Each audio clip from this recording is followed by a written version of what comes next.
Welcome to the Haunted Hangover podcast. I'm Louie, and I'm joined by Manny.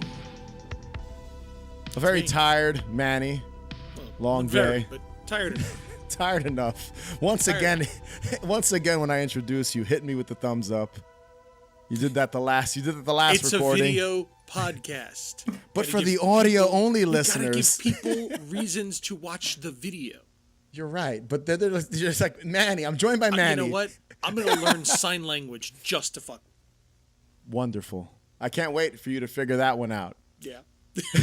But yes, we're also joined by a guest here, Anna, the festival curator of Scared for Your Life Film Festival and co-host of Hauntsville Cryptcast. Hopefully, I said that all properly. Welcome to the show, Anna. Good. Pat on my own back. Pat on my own back, because that was a mouthful.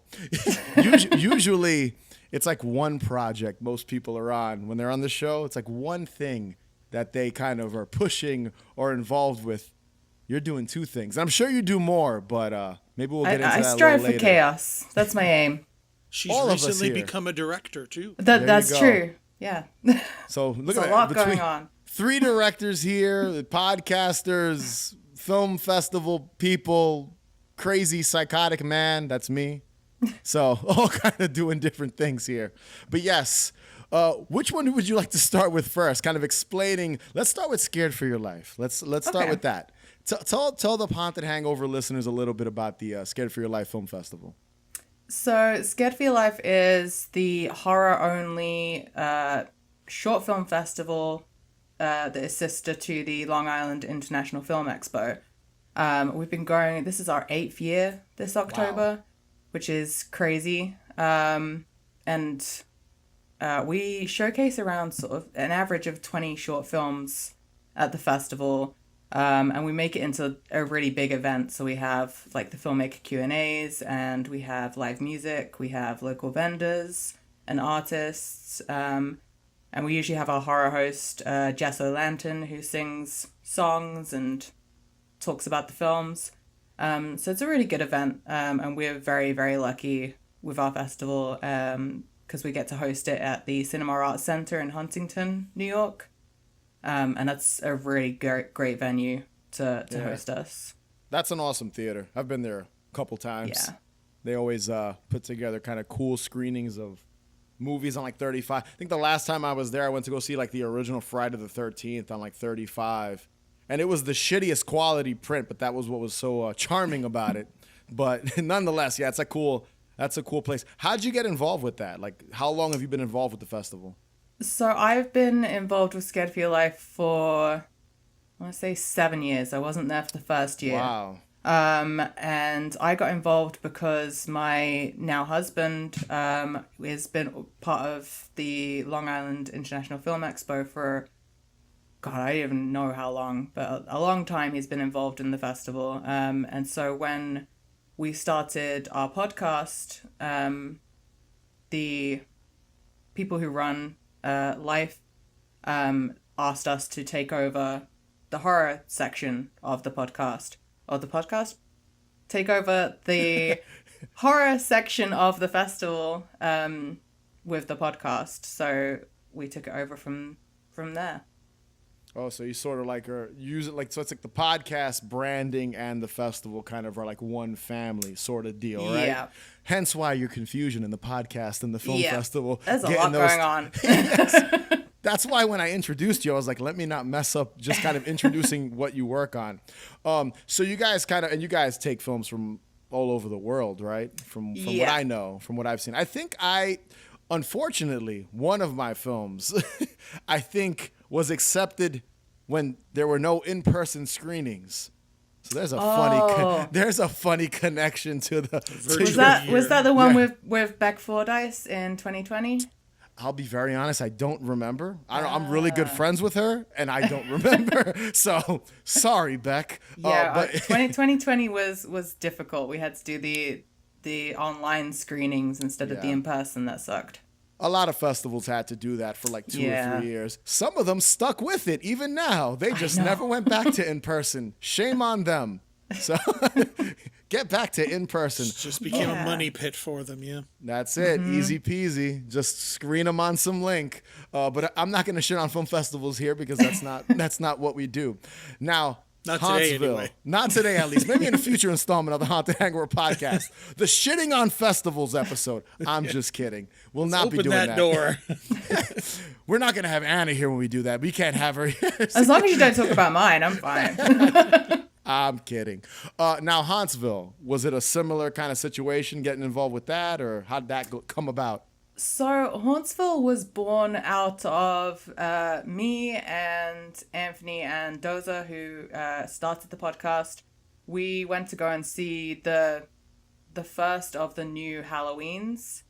And afterwards we had so much to say that we stood in the parking lot for about 3 hours after the film talking about it and analyzing it. And one of our friends was like, you guys just need to start a podcast and we're going to go home. So we thought that would be funny to just make a joke of it and make a podcast. So the next day we recorded an episode about Halloween. It was terrible. It had no format. We were just rambling for hours. We edited it really badly. None of us had microphones. But a couple of people said it was really entertaining. So we just did it as a hobby, not really thinking anything would come of it. And that was 7 years ago now. So, yeah, and now we have a better format. We still don't have a lot of people listening to us, probably. We like to think we do. But no, we just tend to, we review movies still, but it's mostly discussing different like topics and genres within the subculture of horror and just breaking them down with the different perspectives that we have in our group. Yeah, that's cool. Listen, as long as you're enjoying doing it, that's the most important thing. Exactly. If you got one listener, it's all good. It's honestly, listen, as long as you guys continue doing it, I've said this before on like my show, it's like once you get that past that 6 month, 10 episode hump, as long as you keep doing it, you're good to go. A lot of podcasts don't survive, but most do when you're stubborn and just love doing it. Yeah. Hence this show. for such a long time. So, I would definitely use the word stubborn to describe you.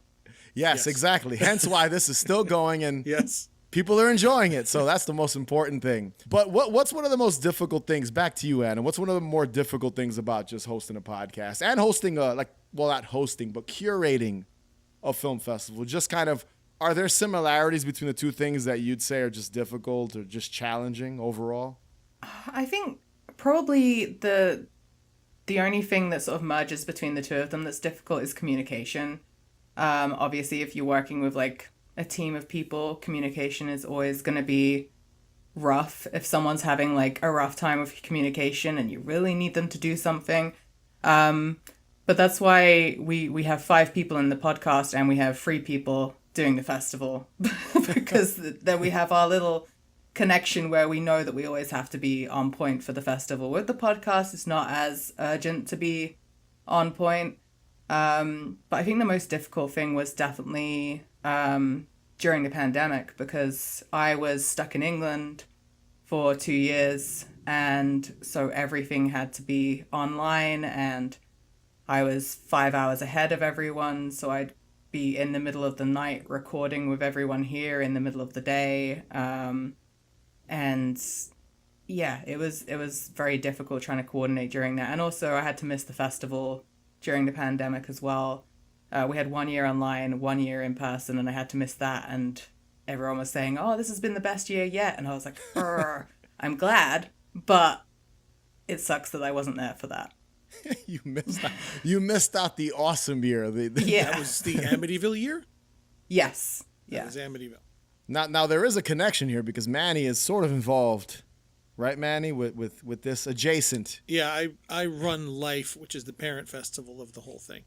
Which I think has come up on the podcast, but we haven't fully kind of dived deep into it. Yeah. I think you might have briefly mentioned it. I try not to talk about the movies because I don't want to talk about our filmmakers. If something's good or bad, I can't. I'm a judge. So the less I actually mention, the less chance I have of slipping up of, of one of our possible you know what I mean? Try to keep it quiet. Once Manny gets into it, he starts spilling all the beans. Yeah. He doesn't realize he's dropping names and stuff here and there. That's why I try to stay quiet, because then I'll be like, man, there was this movie we got that was, and I was like, I can't do that. I can't do that. I can't talk about a movie before, before that's the hardest part, is not talking about movies and not saying like this was amazing, and like you see a movie, sometimes you get something that's really, really good and you want to tell everyone about it, but you can't, because we haven't posted a schedule. Nobody know, you know what I mean? So I can't start telling people that we're going to take a movie until we've made that public. So sometimes there's a film I'll see in like December and I'm like, there's no way I'm turning this down. But the filmmaker won't know till like May or June that they're in the fest. So I have to stay quiet for 6 months that this movie was amazing. And then once we put the schedule, we can tell everybody in the world. But that's the hardest part for me, is just not telling people about the amazing films I get to see, like, privately. Do you go through the same struggles, Anna, with you and your end? Oh, yeah, absolutely. It's so difficult, especially when you get a really good film coming to the festival. My instinct is to want to message the filmmaker and be like, oh my God, that was so great, and ask them questions. But I have to wait until it's been announced and they've been notified that they're in the festival. And then I don't want to give anything away, as to like, if I keep telling them their film's amazing, they'll be like, oh, I'm definitely going to win this festival. And I can't do that. So I have to wait usually until they actually come to the festival, after the festival, to really talk to them about the movie, so that I don't make them... It sucks when you're at the fest. Like, so Scared for Your Life it's a 1-day fest. Life is 4 or 5 days. So that makes it even harder when you have that filmmaker who shows up on Wednesday and you have to keep quiet to them about their own movie for the next 4 days. It's like, or like you see them secret. It really is. And like they walk in, they check in, and you're so excited that they're here because we're going to give them an award, or and you're so excited, but you have to play it cool. That is really you have to play it cool while still being nice to them too. It's like, I have to be cordial and I have to have a conversation with them, but I have to shut my fucking mouth at the same time. That's funny. I think every time I've ever played at a festival, like there's been times I don't even meet the people running it. So it's funny how you guys kind of, there's been times where like I'll meet like one person, but very rarely meet like the people that kind of are picking the films that were accepted. So I've rarely ever been like, oh, that was great. Maybe a couple times, especially if I know somebody. But for the most part, you don't really ever know who is judging, the films. I'll tell you, any filmmaker, including you, if you want to get into more festivals, meet the people who run them. Yeah. I'm sure. If they know that you're coming, it does give you a leg up. It does, because we still have to sell tickets. You get 2 films that are equally good and you can't choose between the 2, you're going to lean toward the local one, because at least they're going to be there. They're going to sell tickets. Definitely. Yeah. Now to go back to Scared for Your Life. Yep. Now you guys always run it in October, correct? So close to Halloween. Yeah, we usually try and keep it in October. I think this year it's going to be October 19th. Oh, okay. So you guys always keep it, close to the best day of the year, especially since it's the only reason it's not on Halloween weekend this year is because that's when my wedding is this year. So that's the only reason we had to push it forward a week. But usually it's on Halloween weekend. The 19th is good. That's a great date. Because honestly, Halloween weekend is always kind of crazy. So usually people want to go to like Halloween parties and stuff like that. I don't know if, a horror film festival, obviously most people want to go to that too. But like, it's probably always good to do it a week or two before, just because, it gives people a chance to kind of do their haunted attraction, go to a horror film festival, go to a Halloween party, kind of makes sense. So that's some good timing. Now, on the topic of Halloween. So you're obviously not from the U.S. originally. I am not. How could you tell? Lucky her. I have no idea. Where are you from? For the listeners, where are you from? I am from London, England. South London, to be specific. But that probably doesn't mean anything to anyone here. But from people from London, they care about Which part of London? Is that like the boroughs? Is that like I'm from the Bronx, I'm from Brooklyn, I'm from Queens? It's exactly the way that people talk about which part of like New York they're from. Yeah. Yeah. I've met people from where you're from, and that's kind of what they tell me. It's like you're from like if you're from like a bad part, they're like, oh, that's like East New York. That's like the bad part of Brooklyn. Yeah. Or like Forest Hills in Queens or Long Island or something like that's what that is. So I always found that interesting, kind of the dynamic, kind of just comparing the US and the UK or whatever, just kind of the different areas and kind of how people, I guess, rep them where they're from. Now, Halloween, did you celebrate it growing up or no? We did in my house, but not in the same way as you do here. Halloween here is absolutely insane compared to the UK. They've only really started like putting Halloween decorations and costumes in stores like around a month before Halloween for the last 5 years in the UK. Wow. That's crazy. And you definitely don't get like the aisles and aisles of candy and, you know, costumes and decorations from like August to October like you do here. But we always try and celebrate it in my house just because I was obsessed with Halloween and spooky stuff. And so my family tried to make a big deal out of it. Yeah, I find that so interesting. Just anytime, like, especially someone that loves Halloween, which I'm assuming you do, right? Yes, very much. So, who didn't grow up celebrating Halloween, or like didn't grow up celebrating it in the traditional kind of way we celebrate it here in the U.S., where it's like this big giant deal with the costumes and the parades and the parties and just candy and all that stuff. So, like, did you go trick-or-treating as a kid or no? I've never been trick-or-treating. What? I know that the kids did sometimes when I was a kid, but we weren't allowed to because my parents were worried that it was going to like scare the neighbors because it wasn't a normal thing for people to do on Halloween. It was like, oh, that thing that they do in American movies. So some people would do it just out of trying to be like they were in the American movies. But in where we lived, it was just known as like, oh, okay, they're gonna like prank us. They're not gonna actually want candy. And so we weren't allowed to do it. So no, to this day, I have never been trick-or-treating. You gotta change that this year. I know. I keep saying I need my friends to have more kids so that I have an excuse to go out and trick-or-treat with them. All you got to do is put on a mask. They don't know what the hell, what's underneath it. They don't know it's a grown adult. Just trick or treat. That's true. Honestly, like the times I've gone out with my nieces and nephews because I don't have kids.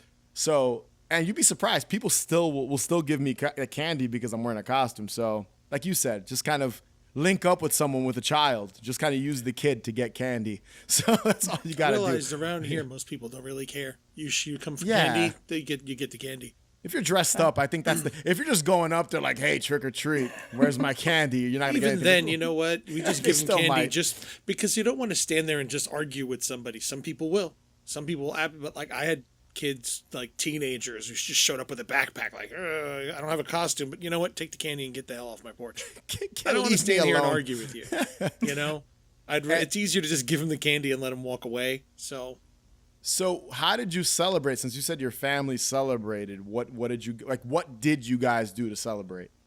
So we used to dress up, and then we would usually just watch like horror films or like spooky TV shows. We play a lot of board games in my house. So we try and go for all of the horror board games. And I remember, I think like there was this game that we played, regardless of Halloween or not, we played it constantly. It was a board game called Atmosphere, and I think the American version of it is called Nightmare. Yeah.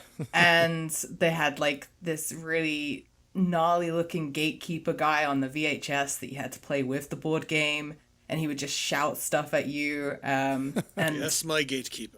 Yeah, that. And we used to play that all the time, but we always played it every Halloween growing up, me and my brothers. And then my mom would make us like spooky shaped dinner and like put food coloring in lemonade so that we had like potion drinks and cute stuff like that. That's awesome. Did you carve a pumpkin or no? We did. not every year, but when we could get pumpkins, because they didn't usually have them every year in the stores. So if we could find turnips. One store, we could, yeah. I mean, that's turnips. The traditional way. Yep. Technically, technically, that's the way you're supposed to do it. But yeah, I just find that so interesting that you just didn't like grow up with the traditional kind of Halloween, and then being a fan of the holiday and then coming here, do you feel like now you're really celebrating it? Like, oh, now I'm really celebrating Halloween. Oh yeah, definitely. I mean, the first time I ever came and experienced American Halloween was 2018, and I felt like I was just a little kid running around like an American sitcom that I was watching. And walking into Target and seeing like 4 aisles of Halloween stuff, I was like, this doesn't seem right. And like going to the pumpkin patch and going for hay rides and trying apple cider donuts and trying candy corn for the first time. We don't have candy corn in the UK. Insane for you. Yeah, so that's insane. That's insane to me. That doesn't exist. That's not a thing out there. I miss candy corn. Oh yeah, Manny does not like candy corn. I love candy corn, but I don't know if it's because I didn't have it for such a long time, and I would watch it on TV and be like, I wonder what that tastes like. Finally, I think I've convinced myself it's the best tasting thing in the whole world now. Oh Jesus Christ! I'll admit, and I've said it on the show before, candy corn's one of those things that I do enjoy it, but I have a tiny amount of it, and then I'm done. It's like a couple pieces. I'm not eating a bag of candy corn. That's just impossible. I don't think I'd feel great about myself afterwards. So you just came here. You probably did you went to a haunt, carved a pumpkin, got candy corn, dressed up, but you still got to get that trick-or-treating in. I know. And my husband keeps telling me that I should just go out and do it. And I'm like, but I'm too old for it. But yeah, you're right. I should just... What do you mean just go out and do it? You mean he's not going to go with you?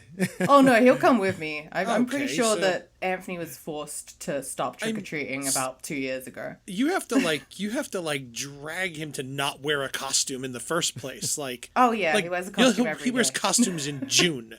You know?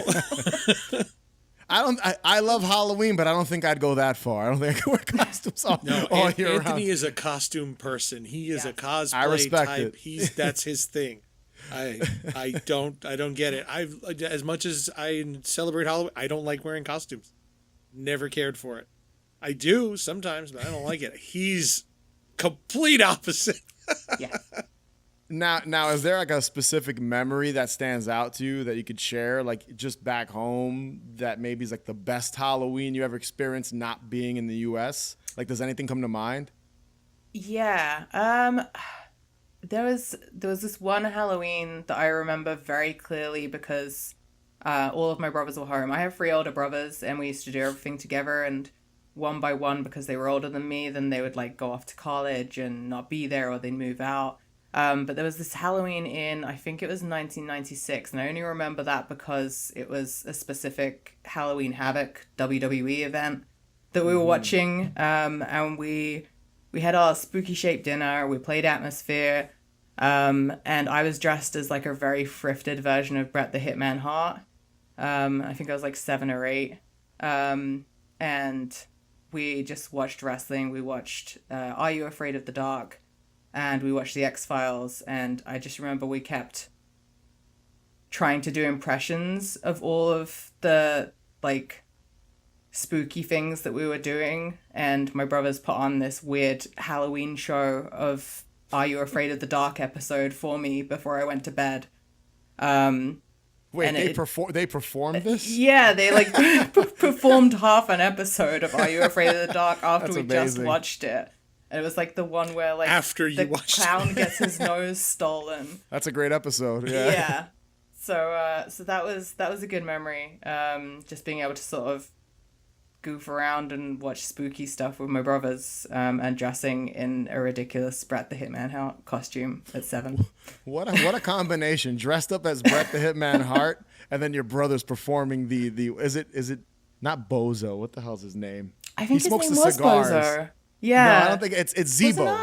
Zebo. Yeah. I just picturing them pretending to be Zebo, and then you dressed up as Bret the Hitman Hart watching them. That sounds amazing. That sounds like an amazing Halloween to me, at least. Just kind of the whole setup of that.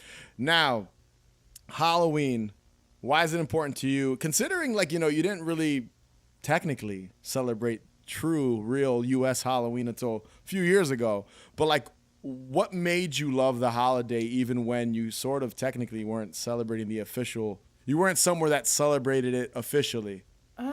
I mean, I was always a very spooky kid, into spooky stuff. And,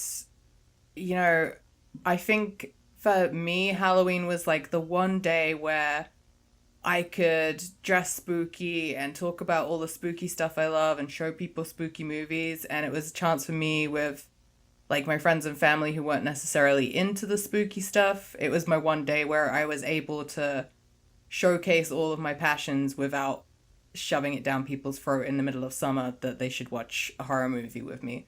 So for me, it was more about being able to showcase all the stuff that was considered weird every other day of the year. And I had a one day where it wasn't weird and I could talk about it as much as I wanted. It's so funny because most people that are into horror movies, for the most part, that's kind of like the go-to. It's like, oh, like this is what my interest, and it was the norm during that time of the year. And it makes sense, just kind of, being a horror fan, and even now you're part of a horror film festival. So like, horror obviously goes hand in hand. I'd be redundant getting into that because we've talked about it so much on the show at this point. But I just think it's really interesting, especially on like my show, like on this show. You're the first person that technically didn't celebrate it the way we celebrated here. So I just thought it was really interesting kind of just to hear someone's perspective, just growing up, how it was kind of alien almost. Like you knew what it was, but you only knew it from TV and movies and things like that. So I just thought that was just really cool, just hearing it, you don't really get that often, especially when like in, American people are so kind of used to it. Like we treat Halloween like Christmas. It's the norm to us. It happens. Even people that are not into horror movies and not into like Halloween the way we are, it's something that they do one day a year, and like it builds up to it, and for you that wasn't something that was kind of just like, all right, whatever, like it's October, okay, that's the next 31 days I'm celebrating, where in our case it's like a build up in August it starts, or all year round. So really cool. I'm glad we got someone else's perspective on the show that technically, didn't fully really experience it until recently. So thank you for sharing that. Of course. Funny that you should all be so tired, so early in the afternoon. That's what he said before. What's going on? His eyes. No. You are I won't very, look at them. very tired. I'm not. All right, Anna, so since we have you on the show, I thought it would be fun to talk about, so originally, and this happened while we weren't recording, I was originally going to call this episode Childhood Fears, but I don't think any of us are still scared of the stuff that we were scared of as children. So we're going to just title this Shit That Scared Us as Kids and Stuck Out to Us as Adults. So Anna, you're the guest, but before we even get into our official picks of shit that scared us as kids, let's rattle off some honorable mentions. I know each of us kind of came up with a few different ones. We weren't sure which ones we were going to pick and why. But we'll start with you. You have, one or two honorable mentions you want to mention here, right, to start off with? There's two, I think, that I can think of that are just honorable mentions. One of them is a very British one, which is a show called The Demon Headmaster that was on during the 90s. And it was meant to be kind of spooky, but the demon headmaster, which was like who ran this school, was so creepy that it made everyone in England, I think, around the 90s question if their teachers were demons or not. British old men are terrifying anyway, yeah. Even to British people. So, I think George it would do Lucas well here. just George Lucas capitalized on that with every movie. Yeah. Did that ever air here? No, that was strictly just like British television. Did they ever air it here? I think it must have just been British TV because it was on CBBC, which is the children's version of the BBC. And I know you get some BBC stuff here, but I think it's really select. Yeah, so I think during the never 90s. heard of it. Yeah. Yeah, when you mentioned it, I had never heard of it. We did have a BBC channel in the 90s. I don't know if it was in the 80s, but we did have a BBC channel in the 90s, but it was just kind of it was absolutely fabulous, and like Death's Head Revisited, like it was a lot of like that staler British programming from the 80s kind of rerun. And it wasn't until they partnered with AMC in like the 2000s or so that they started getting better shows. You know, I know my uncle, one of my uncles is from, I think he's from London. I'm not sure. But him and his wife, my aunt, Ab Fab was their life. Like, yeah, that was a huge thing growing up for a lot of people in the UK. It's not really my sort of show, but I know a lot of people love it. Yeah. I didn't know about the BBC channel until like Doctor Who was a thing. Which I know it was a thing from like the 70s and whatever. But like I know, and I'll be honest, I'm not a Doctor Who guy. I know Manny was a Doctor Who person. I'm not a Doctor Who. I've casual, if it's on, maybe like background noise, I'll watch it. But I never followed it. But that's really where like I really started to realize, okay, this is a thing. You know, yeah, I think for me, Doctor Who is the big one that I think people have heard of the BBC, but they do a lot of really good horror as well. The BBC, so that's definitely worth checking out as well. Yeah, I got to check this show out. Like, again, I didn't know it existed until you mentioned it, so I'm definitely gonna go on YouTube and stuff. It's along the same lines as like Eerie, Indiana, and like Are You Afraid of the Dark? Like that era of like camp spooky TV. Definitely want to check it out. What's the second honorable mention? So the second honorable mention I just thought of, and it's from The Labyrinth, but a very specific thing, and it's the Bog of Eternal Stench. Just the idea of the Bog of Eternal Stench freaked me out as a kid because it sounded to me like, I don't know, the way they describe it in the film makes me feel like it would just be the worst place to be in the whole world. And my brothers used to like pick up mud and dirt and chase me around with it and tell me that it was from the Bog of Eternal Stench, and it really freaked me out. So I don't know if that's what turned me into like a clean freak as an adult, but yeah, Bog of Eternal Stench was pretty creepy for me. Brothers threatening you with mud. That'll do it, yeah. I think. Manny, some honorable mentions. My first one, I'm only saying honorable because it is absolutely terrifying, but it's only honorable because it was supposed to be scary. Yeah. So, like, I think we were kind of going more for things that really shouldn't have scared us, but because we were kids, it does scare us. Yeah. You know? But the aliens in the Christopher Walken movie Communion, they're terrifying. Supposed to, they are terrifying. They're supposed to be terrifying, you know? And as I've said many times on the show before, I watched horror movies when I was a kid. I didn't watch a lot of kids stuff. I watched horror movies. So when I was 10, 11 years old, when this came, my father had the Communion book. And it was next to his book of Dianetics, and he had all those, like, my father, he's not a Scientologist, but he had all those like new agey books from the 80s, you know, and at the end of his bookshelf was the Communion book, and it had that alien face on it. So every time I walked into my parents' bedroom, right on that little shelf was that alien face just sticking out, just sitting there staring at me. And then in the movie, they replicated that image so perfect. Yeah, they did, for sure. You know, so the scenes of that of the big alien, and then there's the dancing scene, which is just so weird and creepy. You know, Yeah. But specifically the one where the alien like peeks in, where the door is slightly open and the head comes out, is just terrifying. I think we can all agree that scene. Yeah. Everyone agrees that shit is scary as fuck. Yeah. So like it's honorable only because it's supposed to be scary, not because it's a small mention. It's a huge mention, but that was the intention of it. I think the Greys alien, the design of what people think of when they think of aliens is just freaky. When you think of stuff like we talk about, incident on what's the lake? We've talked about maybe covering it in the future. Oh, but, yeah, incident. Yeah. Yeah. Oh man, I can't even think of. Yeah. You know what I'm talking the about. movie. Incident on in Lake County. Incident at Lake County. Yes. And then that's based on the original one, which is... That's what I'm blanking on. Yeah, that's what I'm blanking on as well. That's what I'm blanking. The McPherson tape. The McPherson tapes. Like the fact that in that movie, it's children dressed up as the Greys. And like even knowing that when you look at that footage of them walking into the room, it is eerie as hell. Just it's because like the lo-fi quality and then the way it's lit, and even though it's kids and even communion, same thing.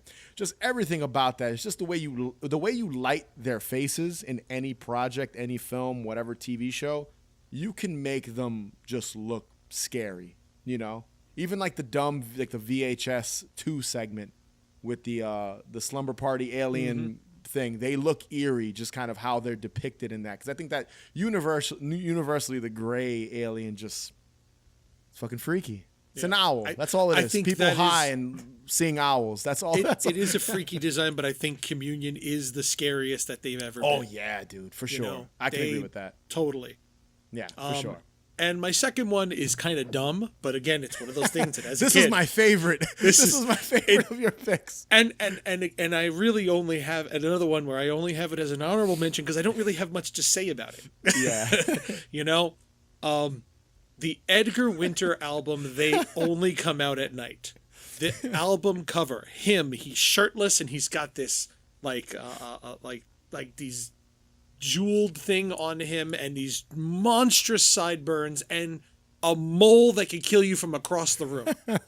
And just the way he looked, for some reason, just freaked me out when I was a kid. My dad had the record, and it was one of those, if I was looking for music or something, it was I would have to, oh God, I hope I don't see this picture. Like when I'm like 8 years, I think the album was from like the 70s or something. Yeah. Or maybe early 80s. I don't know.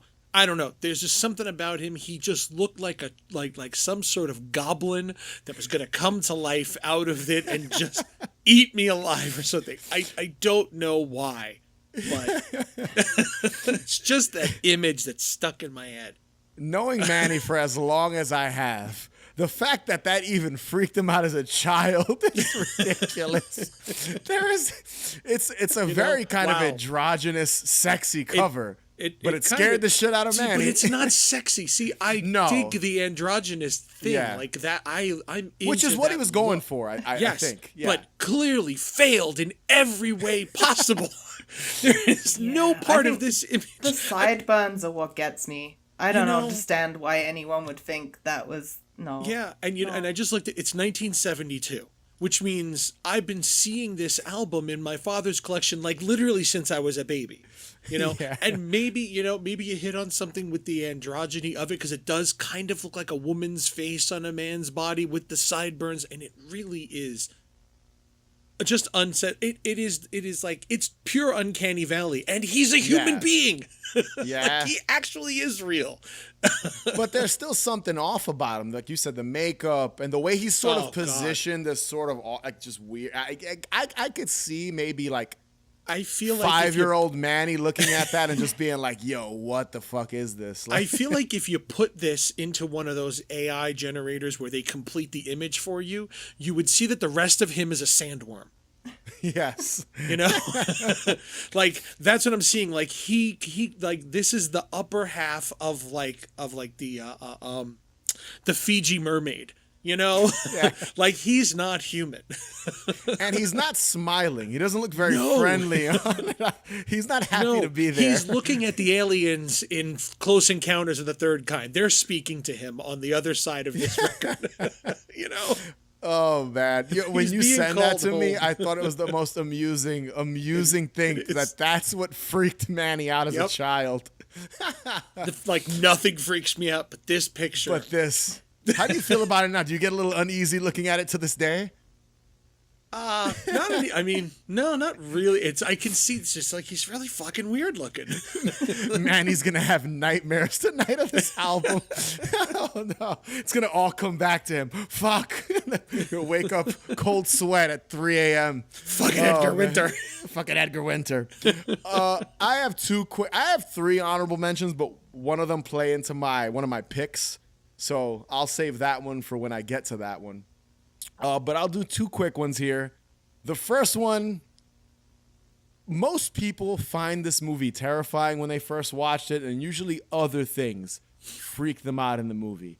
And that's Jack being frozen at the end of The Shining scared the shit out of me. Not the blood elevator, not the bear suit, not all the other shit that happens in the movie. Him just being frozen there at the that shot, that jump cut to him just frozen scared the shit out of me. So when I think I saw the Exorcist, The Shining, when I was maybe around 7 years old for the first time. And it aired on Channel 11 here in New York, WPIX, when they always played horror movies. That's how I saw a lot of the horror movies. I'm sure Manny saw a lot of them as well. They were doing them from like the 60s, 70s. They played Chiller Theater, I think might have aired on that channel, and into the 80s and 90s where they just always played. That's how I watched all these movies. And I'll never forget being at my grandmother's house. I had never seen The Shining, and I was just sitting there by myself. My sister was a baby, so she was probably asleep in the other room at this point. And my grandmother, for some reason, was doing other stuff as I was sitting there watching The Shining. And I was like, all right, this movie's creepy and freaky. And obviously this was edited for television, so there was some good stuff cut out, like the shower scene with the naked gross lady and all the good stuff was cut out. But for the most part, especially at that point in time, they did leave in, minus some profanity and some nudity, they left in most of the movie, in these late night screenings that they would air. But I remember watching the movie and being like, oh, this is nothing. At the very end, that final shot of Jack frozen solid in the maze, in the hedge maze.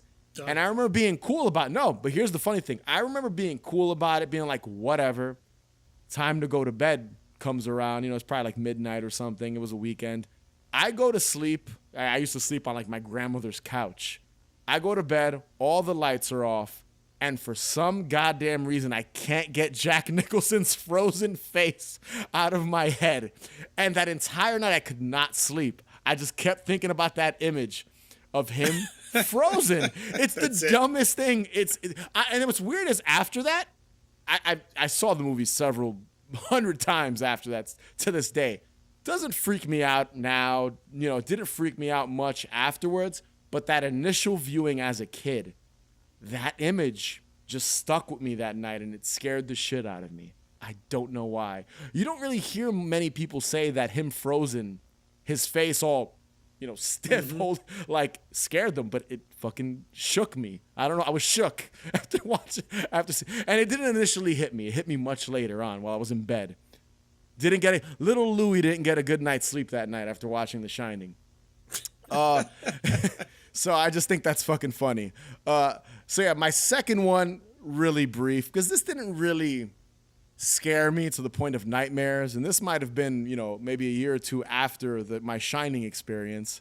That's the original Resident Evil, the 1996 Resident Evil, the turning around zombie, the first zombie you see in the first Resident Evil game. I remember playing that game at my cousin's house the first time. I had never played it before, and we're playing it on PlayStation 1 many moons ago. And I remember just seeing that zombie. That's the first creature you encounter. And it's even iconic to this day. You go and you look up first zombie or turning zombie. It's the first thing that pops up is the image of the zombie just turning its head while it's munching on somebody. And then you have to fucking shoot it with your 2 bullets. I remember being taken back by that and seeing something like that in a video game that was so kind of freaky. Just stuck with me. Now, I've played the game before, and similar to The Shining, it doesn't really have the same effect. But just that first time, and it was during the day when I played this, and that still had an impact on me, just seeing it.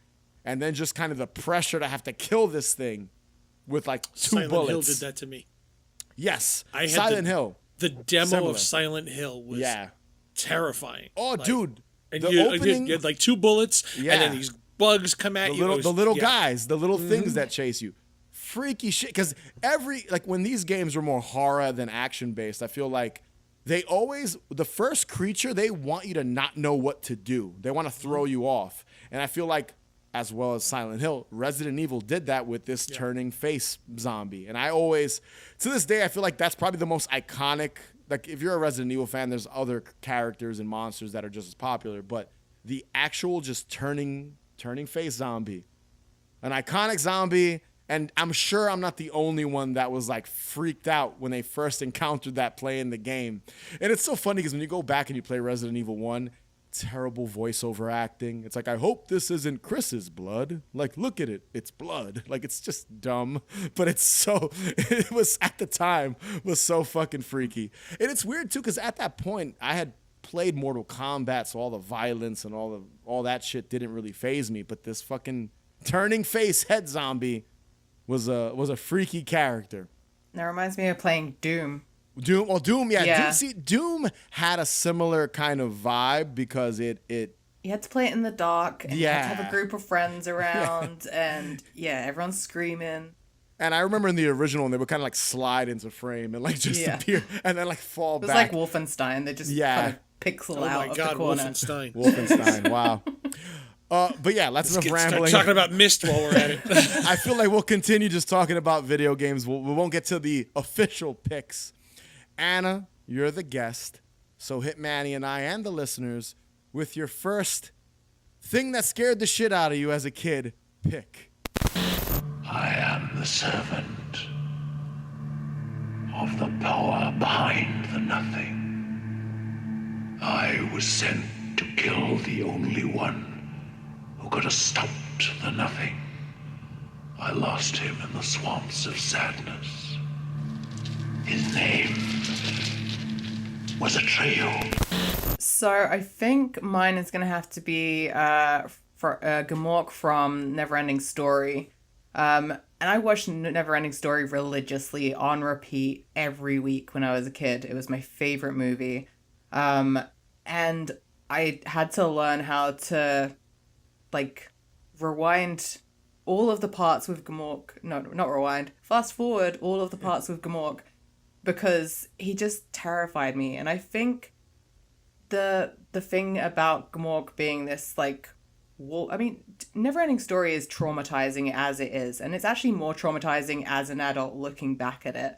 Definitely. But when you're a kid, then you've just gone through this emotional roller coaster of, Artex drowning in the pool of sadness and this kid being bullied at the beginning, and you don't know what's going on with your emotions. And then suddenly this dog comes out and you're like, oh, a dog. Well, in my head, I was like, I love dogs. Dogs are great.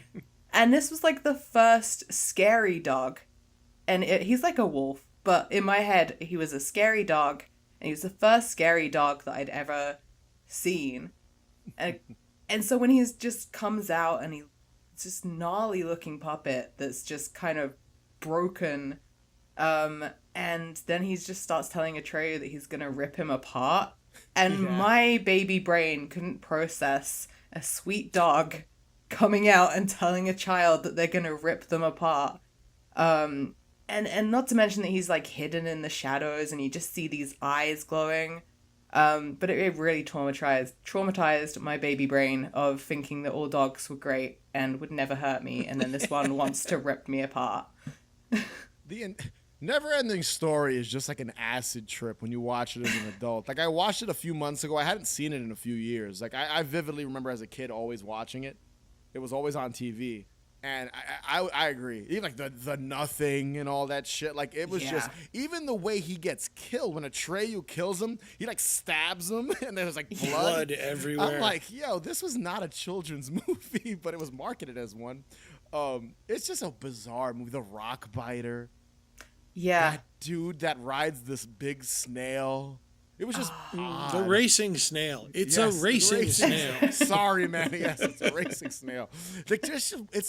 Like, they wouldn't. That's why, and I think that's why they've never remade it. And the stupid bat. I don't think they could remake it now. No.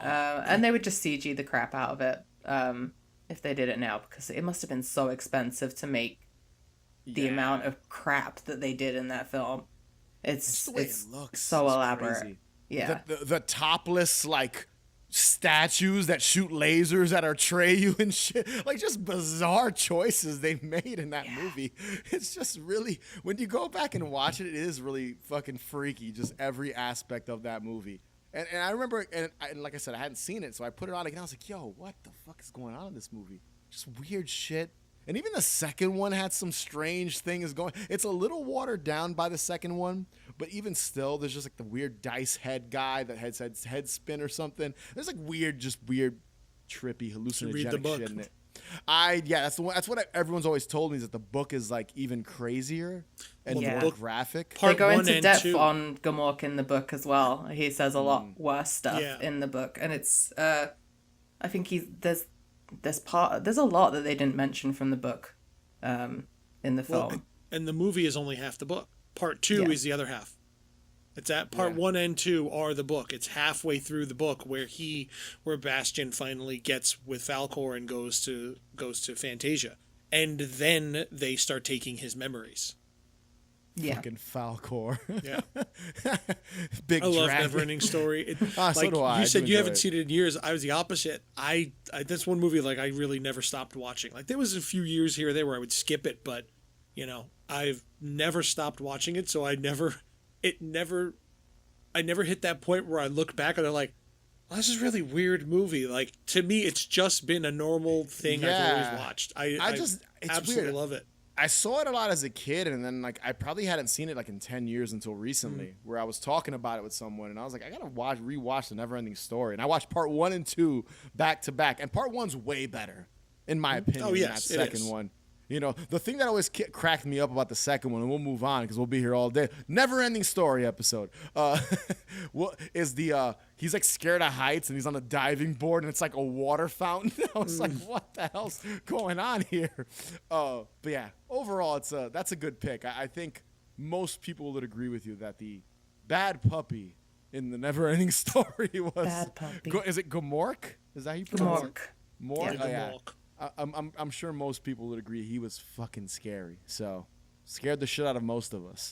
We can show you a good time.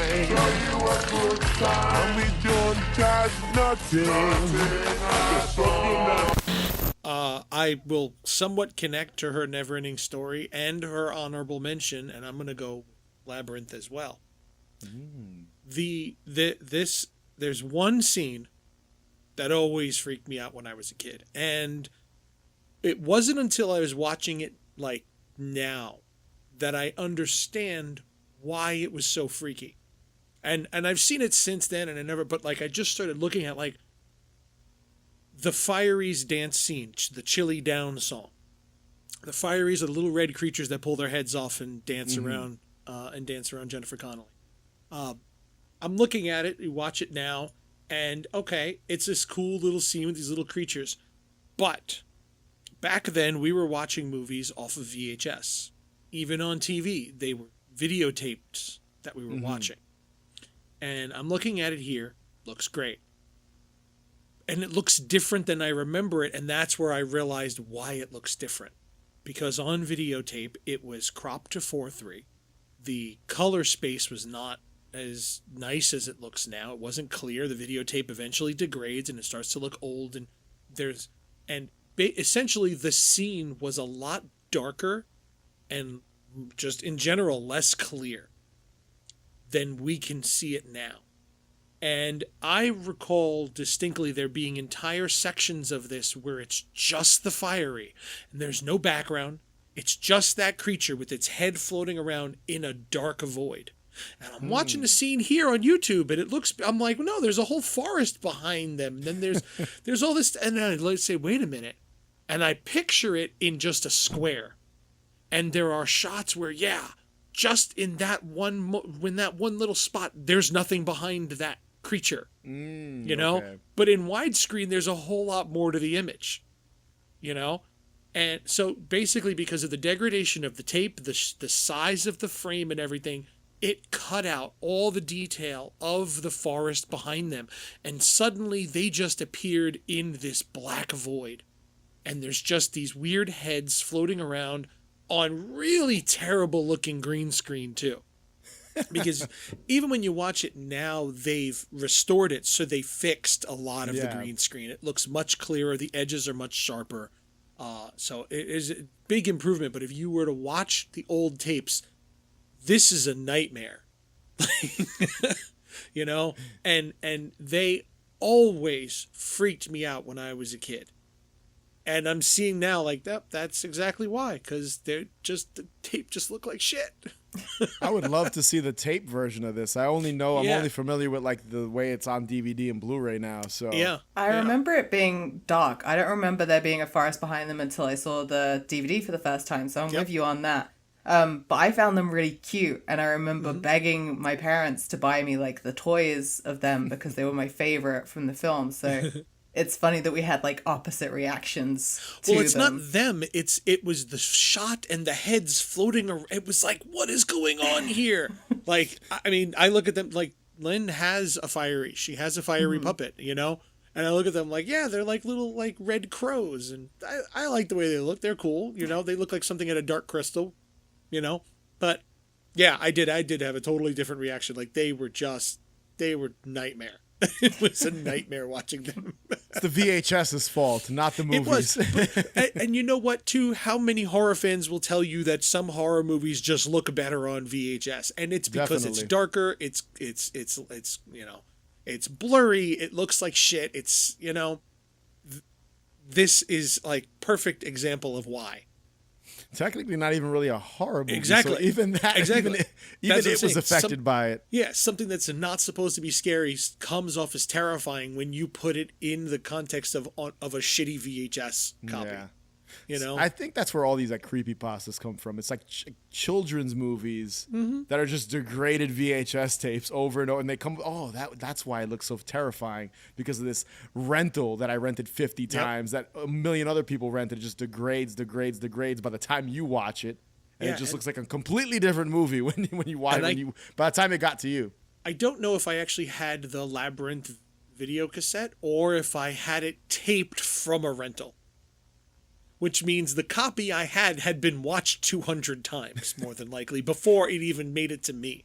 You know? And then I just taped it from tape to tape. So it's so I'm watching like a second or third generation copy of a VHS that's been watched hundreds of times. It was a personal experience to you, because you recorded a shitty copy, just making it even shittier and making it even creepier looking. Amazing. You know who I am. Snake. Dealing in weed, coke, crack, your choice. Take one hit and you'll do anything to cop more. Steal from your mama, lie, cheat on your homeboys. But hey, that's the price you pay when you deal with dudes like me. Now, some folks will tell you that I'm dealing in poison. But hey, do I look like the kind of guy that would do that to a kid like you? Yes! My first pick is kind of a silly one, and it's probably so if you're involved in like the nostalgia community and like old commercials, old PSAs, I'd say most people listening to this show are familiar with I'm going to call it the snake transformation drug dealer anti-drug commercial. Very long-winded, but that's basically what it is.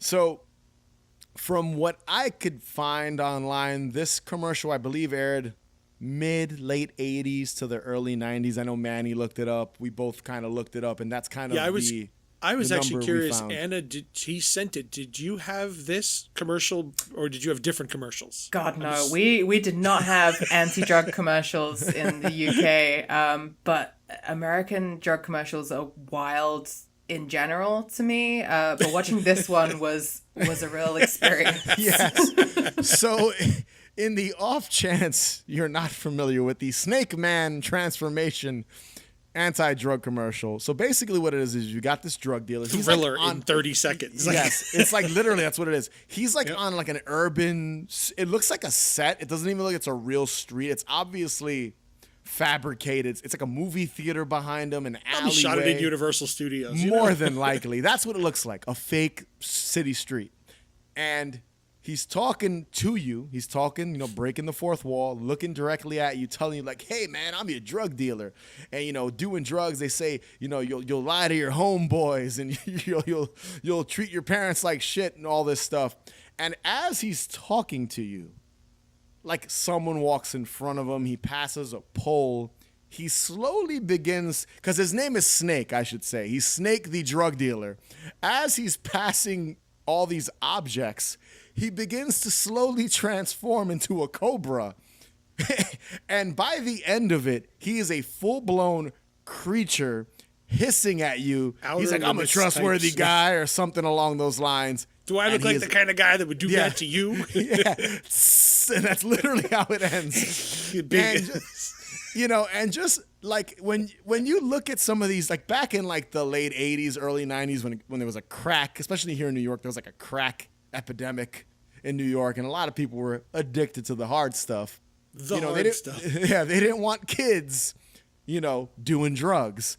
So they would air these fucking commercials during like the real Ghostbusters and Pee-wee's Playhouse and like during like family movies. Which is just so ridiculous because it's like, this is for like 8-year-olds. They're not buying crack on the street. Yes. And it's a little kid is not getting, where does he get the money? And these commercials were ridiculous and terrifying. So there's another one, and it's sort of an honorable mention too, and I'll mention it here. There was another, probably the most famous one is like, this is your brain on drugs, any questions? And it's like this guy in a monotone voice cracking an egg, frying an egg on a pan. Pee-wee Herman had one. And this is crack, like Pee-wee had one. But the other one that always stuck out to me around the same time was they had a woman in a pool at a diving board, and they're like, would you do drugs, blah, blah, blah. And then you find out that she dives into an empty pool. I remember that. And like that was airing around, and it's like, these are terrifying commercials. And they'd air during like Saturday morning cartoons. It was ridiculous. But this one, what was freaky about it was literally like a 30-second horror film. And like you see this guy slowly, it's not like he just one shot, he's a snake. He slowly transforms into the snake, and his voice slowly starts to get slitherier and slitherier as he's telling you that you're going to lie to your homeboys. Like, and that's something you don't want to do, and you don't want to become friends with this snake. And that's how you're thinking when you're 8 years old. You're like, oh shit, drug dealers transform into these creatures. And I will say this about this commercial. You had an active imagination there, buddy. I know. It's like, oh shit, Snake is really hanging out behind the building right now, fucking selling crack to children. And it's funny too, because even the setting of Snake, it's like Escape from New York. There's like trash cans lit up in flames and like Detroit is what it is. Sirens. It's like, what is Detroit? It's not New York. Dangerous neighborhood with like a fucking mutant snake running around it. And it's just freaky. I remember seeing it and I think I was watching Pee-wee's Playhouse, one of those commercials, and changing the channel as soon as I saw this fucking guy hanging out with the dudes, and then just turn over to me. I was like, nope, I'm not seeing this fucking eerie, creepy ass snake man again. And I just think it's fucking amazing. And they don't do this anymore. Like, I don't think there's commercials like, well, obviously there's YouTube. Not to this extent. Yeah, it's a different world now, but I just love that they aired shit like this during the day. This was not even it was the Scared Straight era. Yeah, that's exactly. really what it was. Yeah. It was all about Scared Straight. So and these were all like lumped in, were the way they were. Like, remember, like, oh, Donatello with the Ninja Turtles, like, oh, let's watch what Jimmy's gonna do, and he's like, oh, if I'm a chicken, you're a turkey. After he tries to hand him a joint, like, just odd, and there was weird. The one with the father yelling at his kid because he found the weed in his in his box, and he's like, "Who taught you to do this? You, all right? I learned it from watching you." And then the dad's all, "I destroyed my kid's life." Like, fucking so ridiculous. Like, if you're not familiar with these anti-drug ads, go on. You'll go down a rabbit hole. You'll be watching them for 2 hours. Dude, there was a slavery one. Oh, there was one where they equated slavery, like literally there were slaves in it, and they were like it was crazy. I love the look on her face. The most American thing I've ever heard in my life. Yes, crazy. I love watching the look on her face as she slowly this. Why did I move here? But like, it's weird too, just by like looking at it now, like as an adult in 2024, like they were like anti-marijuana. It was like, this is a joint. This will ruin your life. And then looking at it now, but like looking at it now, it's like legal. Everyone's smoking joints. Like it's just so crazy how different it was. And I understand it. That they wanted to. Drugs were a problem, and Dare was a thing at the time. Dare to keep kids off drugs with the shirt and all that. So I get it. Mothers Against Drunk Driving and all Yeah. that. Yeah, Mothers for drunk driving? Yes. No, That doesn't make any sense. possibly, but they weren't advertising it, I'm sure. But yeah, and they were all terrifying, and I get that was the point. But again, like, to market this towards children and play this during like family films and cartoons, and it was just, you had to be there. You had to be there to see it, like, to experience it. Just crazy shit. And listen, I'll tell you this 30-second like ad looks great too. It is the reason you don't smoke crack today? Yes. Exactly why I haven't hit the pipe. Correlation. Yes. The snake man is what did me in. I didn't hit the pipe at any points in my life. But I will say this too, dude, the way he looks, like, if you they did a good job too. There was some production value in this ad. So I just think overall the presentation was great. Also, one more thing I want to mention, not a Scared Straight ad, but also a very strange ad involving a snake. Anna, I don't think you'll know what this is, but maybe Manny will remember. Remember the Cobra? It was the way to protect your car. It was like a car. Oh, yeah. The Cobra. Protected by, and the Viper. Protected by Viper security system. Stand back. Viper. Yes. And the commercial was literally a Viper crawling through the like car. a CG Viper. It was like terrible, yes. Amazing. So, yes, it was a car alarm that was... in the commercial there was like a CG snake into the car, and he'd come to the window and get all scared. But it's even crazier because this was a car alarm that spoke to you. If anybody who had this car alarm, and it was somebody on my block that had this too. Really? Yes, the car, instead of the usual annoying alarm, it would warn you. And it would literally say in this like RoboCop voice, protected by Viper security system, stand back. And this some RoboCop shit.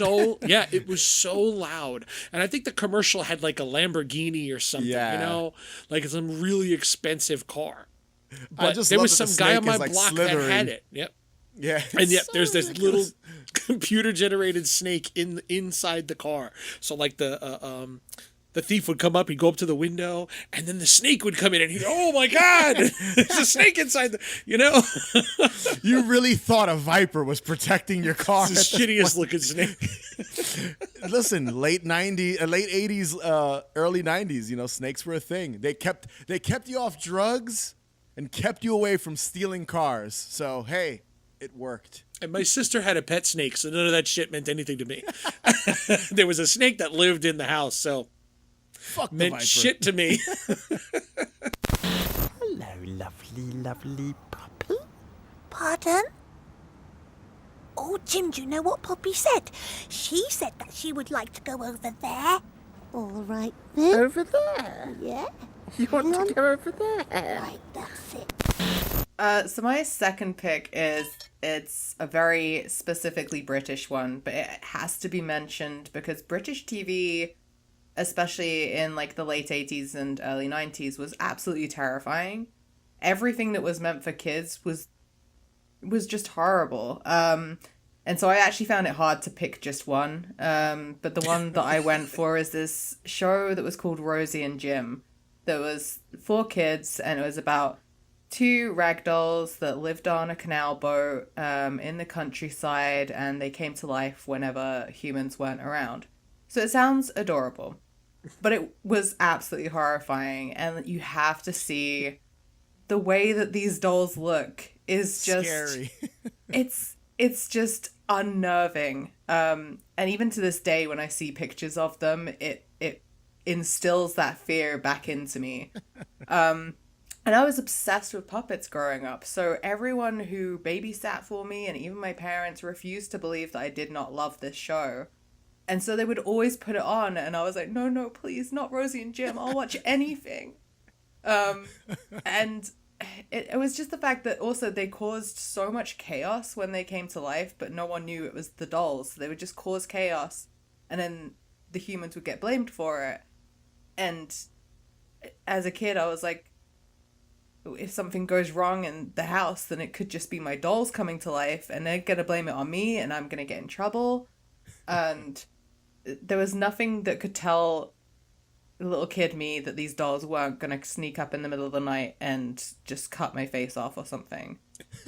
They were just horrible. Did they sell them by any chance? I'm curious. Were they like... They did. Oh, God. They sold so many dolls of them. And I did get a Rosie and Jim collection of dolls for my birthday once from like an aunt who assumed that I loved them because of my obsession with puppets. So they went straight away from me.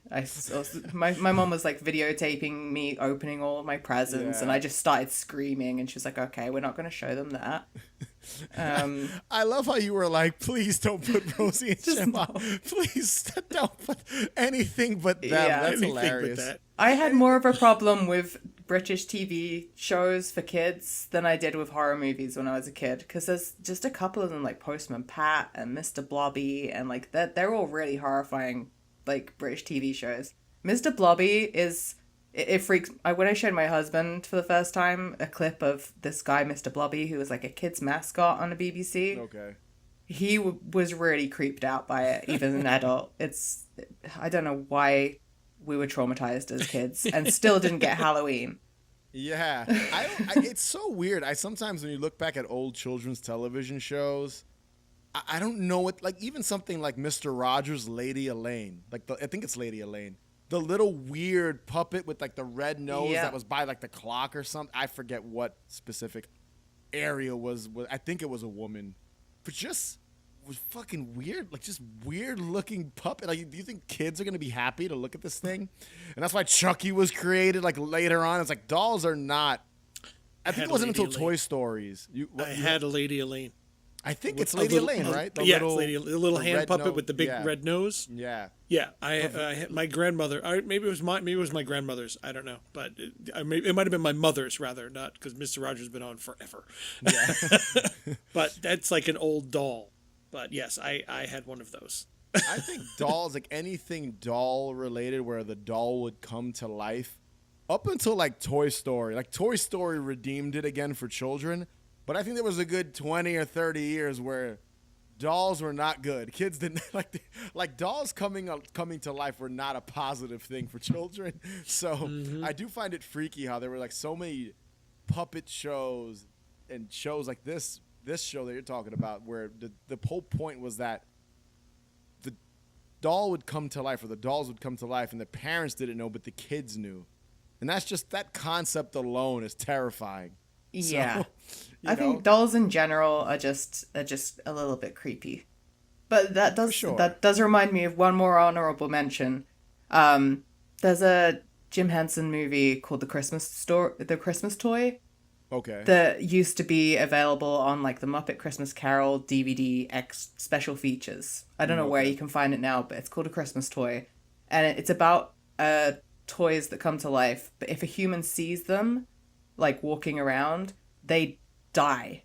Like what? They never come back to life. And it's horrible. Someone opens the door and all the other toys are like, no, and this like cute teddy bear just suddenly just loses its soul. Drops dead. Oh God. And that really creeped me out the first time I saw it. And I saw that on DVD, so I must have been in high school, and it still freaked me out at that point. Finding that movie on the special features of the Muppet Christmas Carol. What a morbid concept. Yeah. Just die. Oh, he just died. That straight up sounds like a horror movie that's like waiting to be just kind of that concept rebooted into like a horror movie where like you're dead. That's it. The fucking doll. Yep. Fucking crazy. Even still, look at Annabelle and stuff like that. They're still making creepy doll movies. Isn't there a movie right now coming out with a teddy bear? That's like Imaginary. I just saw that. Yeah. Yeah. So I don't know if it came out already or is coming out at the time of this recording, but they're still making, even though they're still like very happy and pleasant children's dolls that are alive, they're still making creepy ones. Megan was a few years ago, creepy fucking dolls are still fucking freaky. Whatever. It's never gonna go away. That's one concept. Horror filmmakers will always go back to the creepy doll, no matter what happy-go-lucky children's programming exists in the future. Did you see her moving in the picture? Nobody did. She was always just a figure, motionless in the painting. Okay, so this one is another one I think that probably most of us will agree with, especially if you saw it back then. I wish I had gone back and watched a little bit more of it, because this is one I have not seen in a long time, is The Witches with Angelica Huston. In the movie, they tell a story of this little girl who's trapped in a painting. And this painting was the scariest goddamn thing in the world to me. As the little girl is trapped in a painting, she's in a window, and then at one point you see her like on the swing, or you see her by the tree, and this little girl is trapped there living her whole life in this painting, getting older. And the painting just like lives in paintings in the house, and eventually one day when the little boy goes to look at it, the girl in the painting is gone, implying that she died. So this girl got trapped in a painting and lived her entire goddamn life in this painting, and then died and no longer exists. And the fact that she is now dead and she's gone from the friggin' painting, no one will ever know that she exists as soon as this boy dies. When he's gone, that's it. Yeah. And this was so freaky to me, just the thought of being trapped in a painting. And the images too are really kind of creepy looking. It's like some Lucio Fulci shit, like some House by the Cemetery. And I was going to say, like, this is part of why I love this in House by the Cemetery, because it freaked me out so much when I was a kid. I didn't see House by the Cemetery till I just say at least 18, 19 years old, maybe later, because, those movies disappeared for a long time. Yeah, they were hard to come Fulci by. movies were very hard to find until they started being released on DVD. Yeah. But the paintings themselves are just like uncanny. And I have a thing for creepy paintings too now. Like there's this one painting called The Hands Resist Him, which is supposed to be one of the creepiest paintings, and it is like terrifying. Like I look at it and it actually gives me a little bit of anxiety, but I enjoy that kind of scariness of it. That and The Burn Man. So I think this movie actually informed some of my love of creepy looking, inadvertently creepy paintings, but yeah, I like I said, I wish I'd gotten more into this and I could tell some more about the story, but this painting, like if you said something to me, just mention it randomly off the cuff of, remember that creepy painting in The Witches? Fuck, that's it, I'm 10 years old again. This, god damn it, I remember her looking out that window and then her disappearing. The shot of her disappearing in the painting, and the little boy looking at her, and it's like, fucking hell. Then the kid turns into a goddamn rat later, and the whole fucking movie is...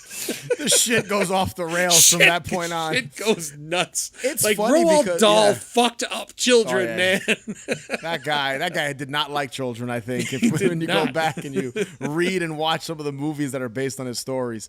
Funny enough, it's funny that you picked that, because most people freaked out about the witches themselves. Mm-hmm. Which so I did not so much. Yeah. So I like that this painting is what kind of messed you up. The existential like horror of it.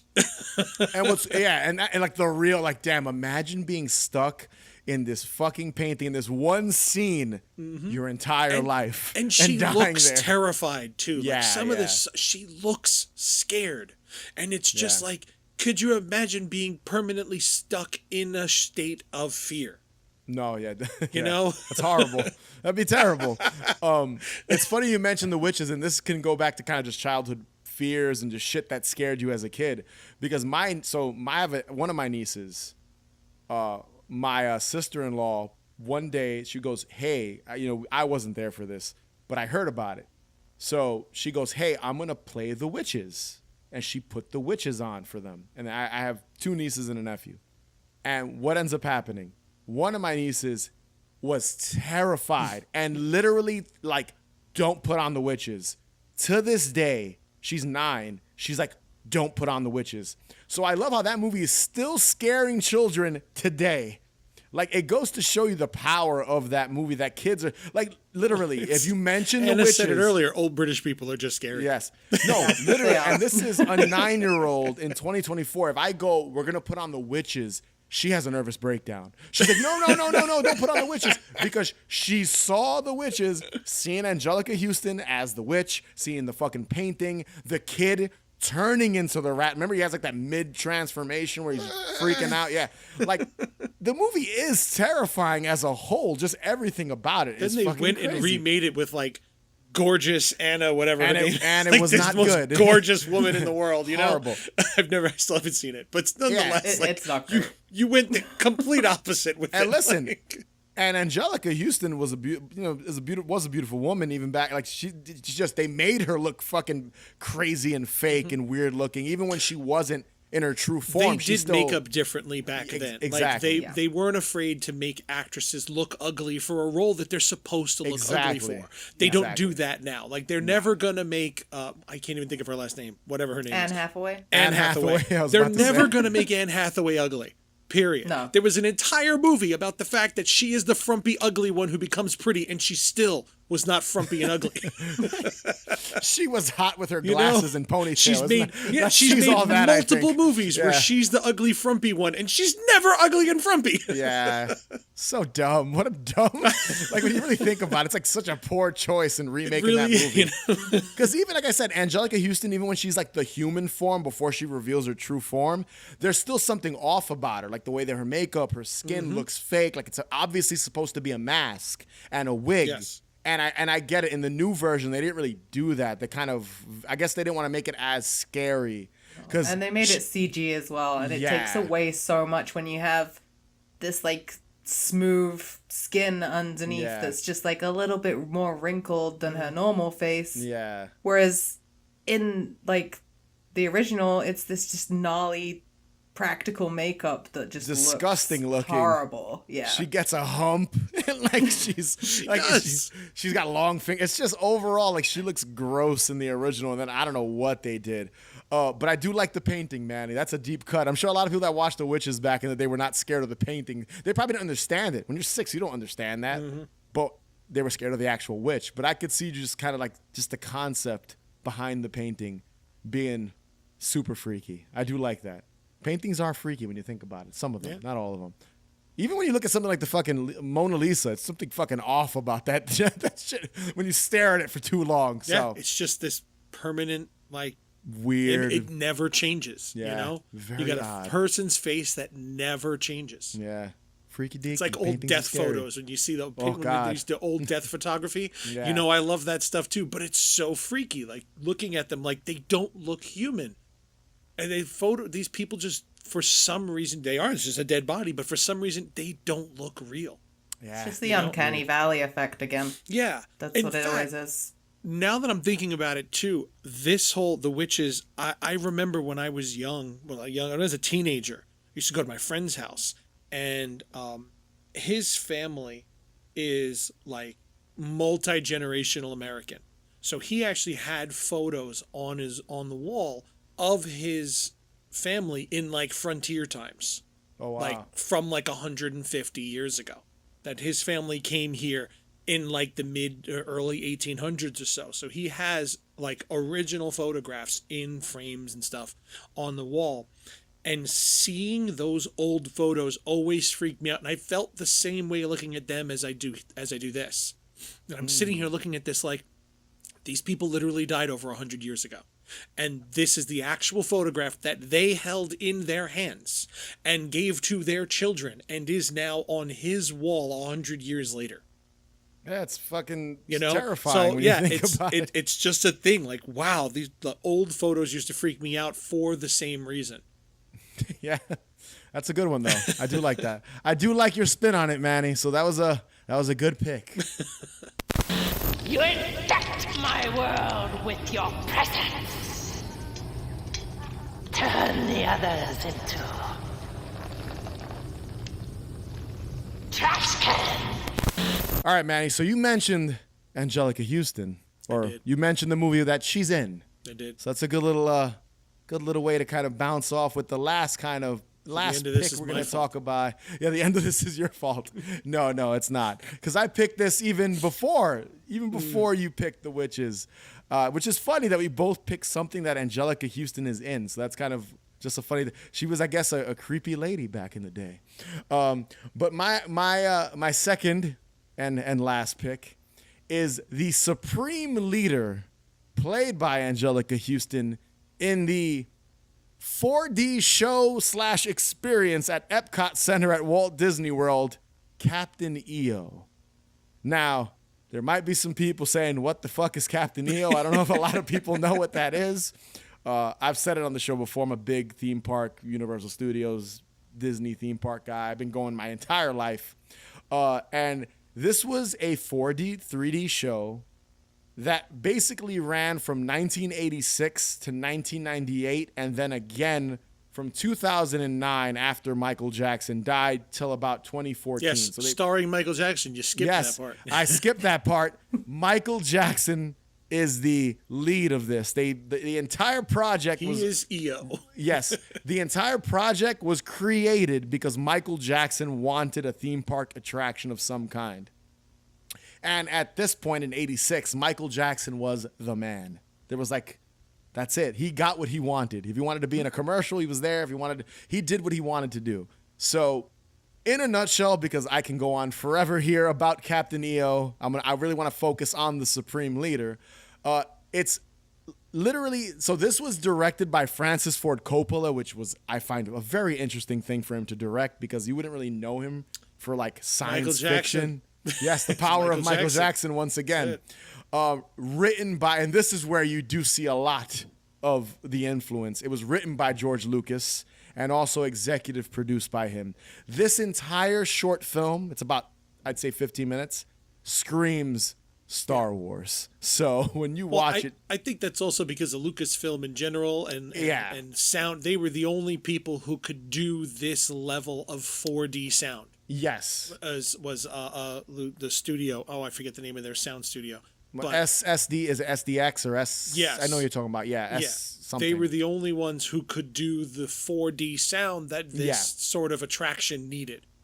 And the attraction itself was really cool because it's not just like you sitting in a room with 3D glasses watching a movie. They'd have lasers, fog effects. If I remember correctly, the chairs kind of rattled and maybe dropped a little bit. Not much, but like there was a little bit of like vibration in the chairs. But in a nutshell, the plot of Captain EO is you've got Michael Jackson in his phenomenal white alien suit. He's wearing like this leather, like it's like the Beat It and Thriller. Suit, yeah. It's like the Thriller outfit, but white and alien-like. And he's got this group of puppets. It's like all different. There's like a little elephant guy named Hooter, which is hilarious. There's this little flying fluffy thing. They look like they were plucked out of the cantina scene from A New Hope from Star Wars. And basically him and his friends in their spaceship have to go to the Supreme Leader and deliver a gift of some kind. And when they get there, this world is all run down, industrial. It literally looks like H.R. Geiger created. It looks like it was lifted from Aliens, basically. Yeah, it's all claymation and it's all like weird and all dark gray liquids falling from things. Like it's one of those very, again, alien-like. And she is not a happy leader, alien creature. And he basically has to defend himself by using the power of song and dance because he is Michael Jackson. Captain EO, he busts out a song. He starts using his electrical powers. And basically this monster woman, which I'm going to get into what she looks like because that's what freaked me out, I should say. He turns her human. All is right in the world. Michael Jackson starts dancing, grabbing his groin, and goes off with his friends and saves the day. That's Captain EO, pretty much. So, Angelica Huston, the Supreme Leader. Now, I saw this in probably 1989. I was about 4 years old. My mother took me to Epcot Center. And, of course, we have to watch Captain EO. It was a big deal when it came out. So, I don't know what the hell I'm watching. And as a kid, 3D was freaky. And, you're seeing, when you go on these attractions back in the late 80s, early 90s, you thought they were real. You'd get on, at Universal Studios, the Jaws ride, the Kong ride. You thought it was really, you got on E.T. You thought you were seeing E.T. You thought Jaws was attacking the fucking boat you were in. You thought Kong was attacking the trolley you were in, all that stuff. Oh, it was the real Terminator coming down the road. Exactly. Arnold was in the room with the you. T-1000. Oh, my God. So, when you go to these shows and you go and watch these 3D experiences, your brain doesn't really realize that this is just a movie. So in this short film, the Supreme Leader, to describe her, she is an H.R. Geiger-esque tarantula that's suspended from the wall or the ceiling and literally gets climbed down. And Angelica Huston is almost unrecognizable when you look at these. You have no idea that it's her. You don't even Until know the it's end. her. Yeah, when Until she the end, becomes you don't know human. that it's her. Yeah. When Michael Jackson's song and she dance basically turns, becomes like the Paramount Pictures lady. yeah, because like the whole industrial like aliens world turns into like this Greek kind of inspired setting. But when you look at her, she's terrifying looking. And then when you see it in 3D as a 4-year-old, and she's comes down with her claws and the gray and black and all these like kind of wires and tentacles hanging off of her, and she's got this growly voice. I remember seeing that and immediately taking off the glasses, looking away. Yo, it scared the because no, you want to know what it is too? Like, you're 3 years old. You got everyone like Michael Jackson in 1989, and you got all these cute like little, animals and puppets and creatures. And little Louie running for his life. And then like 5 minutes later, you've got like a Hellraiser Cenobite descending towards you in 3D. It's fucking terrifying. And even to this day, when I look at it, I'm like, I was a child watching this, and I remember, this is all like dream memories I have. I remember crying and looking at my mom like, what? I don't want to. Why have you forsaken me? And especially like, she tricked me to get on all these rides. She didn't tell me like King Kong would attack the tram. This would happen on the ride. I didn't know that this fucking creature was going to emerge and Michael Jackson would have to dance in front of her to defeat her. Like, I had no idea. So just and it is fucking, she looks fucking freaky in this. Like, it's not as scary now looking at it. You know what part of that is too? Is like, what? Lou's mom is actually really young. So if you were like 4, what was she, like 22? Oh, she was, maybe? Yeah, she was in her 20s. So yeah. So she was herself And a young dude, kid. She was yeah. still a young girl, She was a young excited, woman. yeah. Excited to see this. She's like, I can't go if I have the kids coming with me. And that's exactly what she did. She took me, and I love her for it, and she'll listen but to like this. my and she'll mom get was like 28 when she had me. Yeah, So yeah. by the time I'm going to, my mother was in her 30s when we were going to Disney. So she yeah. had a little bit more sense. Yeah. So like 22 my mom, years old, we're doing whatever we want. And I love her for it because she exposed me to all this stuff, and it went on to mold me for who I am today. And it's just funny because I got to see, and I'm so happy I actually went. Because when the show ended in 98, there was really no way, YouTube at that point didn't exist. And there was no way. It disappeared. It just disappeared. Yeah. And it aired on MTV once. I think in 96 they aired it, if I remember correctly, when I did a little research. So there was no way. Now, if you want to watch it, for all the listeners, and Anna, if you hadn't seen the whole thing, you can watch it on YouTube in its entirety. There's even it's kind of restored. It's still a little blurry. I found the DVD at a... Oh, really? I found the DVD at some thrift shop once a few months ago. Oh, it's been bootlegged to hell. Yes. Like if you go to Kahara it's a white disc and a black case. Yeah. There's no anything. Yeah. Just says Captain EO written on it. And it's honestly like a great little short and a lot of a high production value. It had a huge budget. Obviously Michael Jackson being attached to it, and it's just cool because I got to go back. Like after I went, I think in 2011 was when I had gone back because I've been back so many times since then. But I remember going back in 2011. And I thought it was so awesome that they had brought back merch for it because the show had been almost 10 years. It hadn't been around. And got to see it again and got to experience it again. And it's a great little, it's cheesy, it's dumb. It's like Thriller. It's just, there's something nostalgic about it to me anytime I watch it.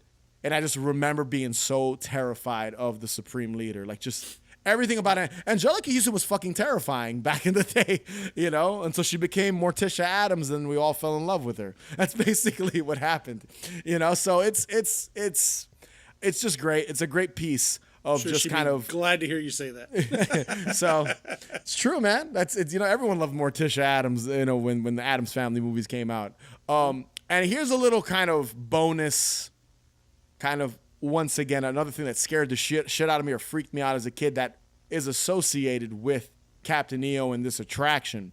So when Captain EO closed, they basically they reused the theater. They reused the 4D experience with the seats and the air being blown at you and the water being sprayed at you and the fog and the lighting effects. And they shot a new film based on Honey, I Shrunk the Kids called Honey, I Shrunk the Audience. And that was kind of the same thing, but the audience was more involved. It wasn't just a film you were watching. It was that we are the audience and we're shrunk down and we're stuck in this little auditorium while they're trying to blow us back up again. So there's a moment, and this, again, was right at, I think this was like 99 they introduced, or 98 they introduced Honey, I Shrunk the Audience. But there's a moment in this show where I believe it's the son that gets blown up in Honey, I Blew Up the Kids, blew up the kid. He's got like a pet gerbil or rat or something, and there's a mechanism that Rick Moranis' character basically multiplies the rats, and there's like 1 million rats on the screen, and they all fall off the table and run towards the audience. And they had like this mechanism under the chair that air would blow and it would hit your legs.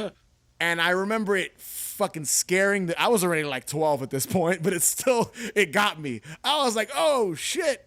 And it felt like all these rats, and you could hear everyone in the audience fucking freak out because it felt like rats were running by your feet. Such a great effect. Like seeing it seeing it the second time. I never saw that one. Oh, so good. I never got to see that. And the sad thing about it is that theater now isn't being used for anything like this. They just like screen the latest like Marvel preview or some shit. So it's a bummer. But, I always have the memory of the Supreme Leader scaring the shit out of me and the rats running at my legs in this theater. Honestly, I'd recommend all the listeners, if you're not familiar with Captain EO, watch it. It's a very magical 15-minute thing. Magical. It's very magical. Not as good as Thriller. Thriller is the king still. That is the king music video, king shit when it comes to Michael Jackson videos. But I've always been a sucker for Captain EO. I love it. Smooth Criminal. Smooth Criminal is fantastic as well. Listen, Moonwalker in its entirety is phenomenal. So, Anna, did you get to watch this at all? Everything apart from Captain EO, I have watched, but I've seen clips of it because the first time that I ever went to Disney in America, where Epcot is, in Orlando, was the year, I think it was 1999. I was like 10. And I think that was like the year they'd stopped doing it and they changed it to Honey, I Shrunk the Audience. Yeah. So I got to see that. But I wasn't scared of the rats because they do a similar thing in London. There's a place called London Dungeons where they do like an immersive experience of like the horrible histories of London and being in dungeons, and they do the rat thing. And so I was really used to the rat thing at that point because they still use it to this day. That's amazing. Yeah, it was really cool. I definitely recommend watching it. Talking to Lynn when I was going to do this, that was hers. She went to the London Dungeon when she was a kid. Freaked her the fuck out. Yeah, we all had to go through that. It's like a school. That's the school trip that you go on when you're like 6 here, and they traumatize you from the get go. Yeah. And then that's it. Rats freak me out. I still don't like rats. I'm not a rat fan. When I see them on the subway or I don't like them. So imagine, even if I was 20 at the time, I would have still fucking freaked out by the rat. I do not like rodents. So I stay away from them as much as possible. So imagine just me experiencing that and everyone going, you really think rats are like at your feet. So not a fan. Let me see this gift! Not only see, Your Highness, but hear. So, Anna, if you had to pick from Manny and I's selection of things that scared the shit out of us, what are you going to go with? Which one was your favorite? I think they were all good, but I think the one that's now going to be stuck in my brain for the rest of the night is the witch's painting. Because, I mean, before it was sad, and now thinking of, like, I was like, oh yeah, that was a sad thing that happened. Back to the witches, and now I'm gonna be contemplating the life of this girl in the painting, and it just feels like I'm gonna have an existential crisis for the next few days thinking about that. So that's pretty creepy. It's a massive bummer. Yeah, just thinking about it. Oh, but it is pretty depressing. Manny. From our picks, which one you going with? I'm going to say those weird puppets that Anna mentioned because it just brings back memories of all the weird puppets on all the kids' shows. You know, like I looked them up while she was talking, and because we sent the pictures the other day, and I looked them. They look familiar, especially the duck. Oh yeah, the talking duck, and the automaton guy with the accordion looks familiar to me. Now I know I'm positive like they never aired here, but I think I've seen them probably just through internetness, you know. I think that if I was a kid, they totally would have freaked me out. These weird looking, like, they're not even Raggedy Ann and Andy dolls. They're supposed to be that. Like, they're kind of like knockoffs. They look soulless, I think, is the problem. And just look. But then they have human hands in them. Yeah, it's weird. You know? It's like weird. Those hands, what was it? Also in Labyrinth, the hands that talk. Mm-hmm. You know? Oh, yeah. The hands that make faces. It's like that. That's kind of what their hands reminded me of, too. So I go with that just because of all the memories that it's going to trigger. Yeah. I'm there with Anna. I think the painting. You opened up our eyes, Manny. The painting is... Fuck. Next time I watch Existential the Witches, dread. Yeah, at 10 years old.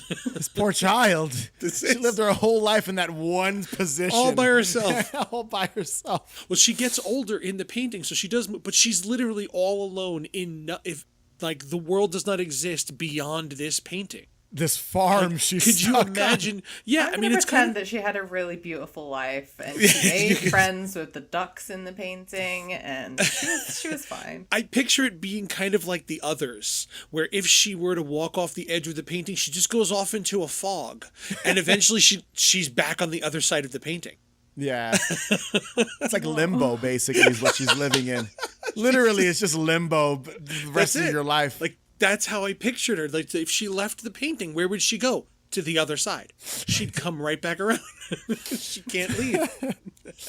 It's like Bill and Ted falling in that void. They just they just keep falling, just stuck there forever. It's a really deep hole, dude. It's a really deep hole. But in her case, it's a fucking painting. Oh man, it's so good. And only 5 or 6 years ago, the old woman that Erika had become, bent and frail in the painting, began to disappear.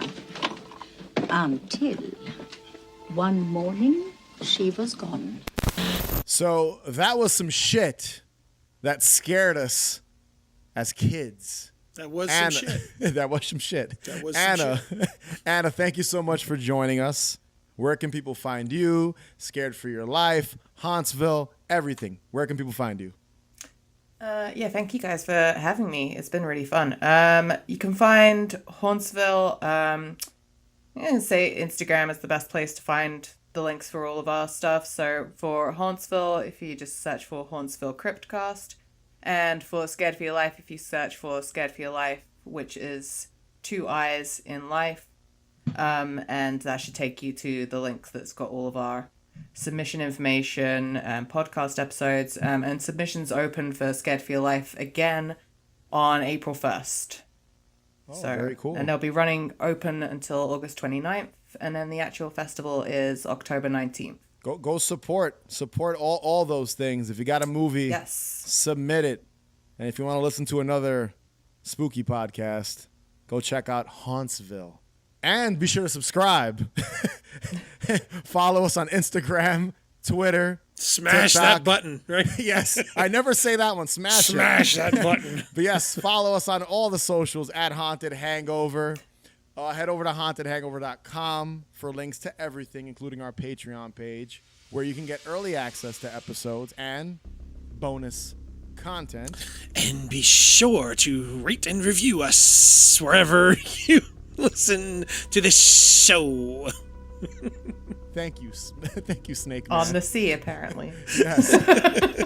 And as always, remember, the best cure for a hangover is... More booze. Typo negative. Freshness guaranteed. That's right. Catch you guys later.